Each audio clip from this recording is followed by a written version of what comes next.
Македонија денеска ја одбележува 122 годишнината од смртта на Гоце Делчев, еден од најзначајните визионери и револуционери во македонската историја.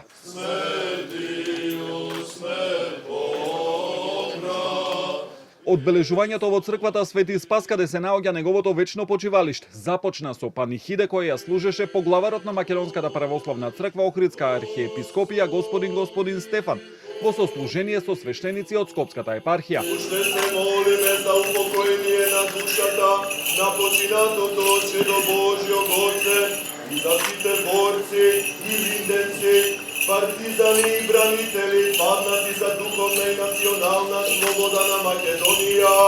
Потоа беше интонирана и македонската химна. Македонците се борат. Цвеќе на неговиот гроб положија председателката Гордана Силјановска-Давкова, премиерот Христијан Мицкоски, министрите за внатрешни образование Панче Тошковски и Весна Јаневска, лидерот на СДСМ Венко Филипче и представници на собранието, но и други делегации. Неговото дело и хуманост се безвременски, рече премиерот Мицкоски, а политичарите од актуелната влада рече дека имаат обврска да ја пренесуваат неговата вистина.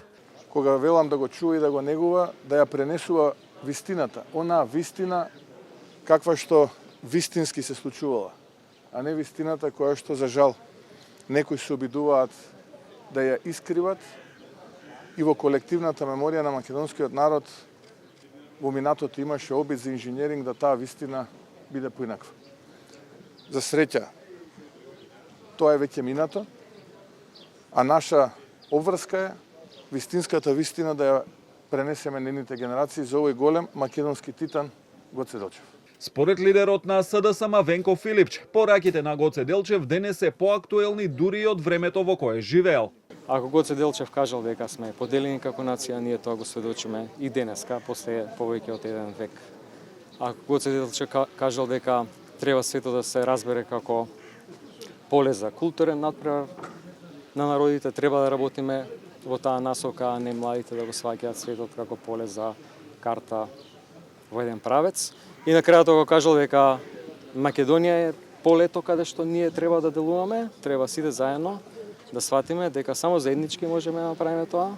Исто како и на 4 февруари, кога се одбележува раѓањето на Гоце Делчев, и денеска не присуствуваше ниту еден од високите владени функционери или пратеници од Вреди.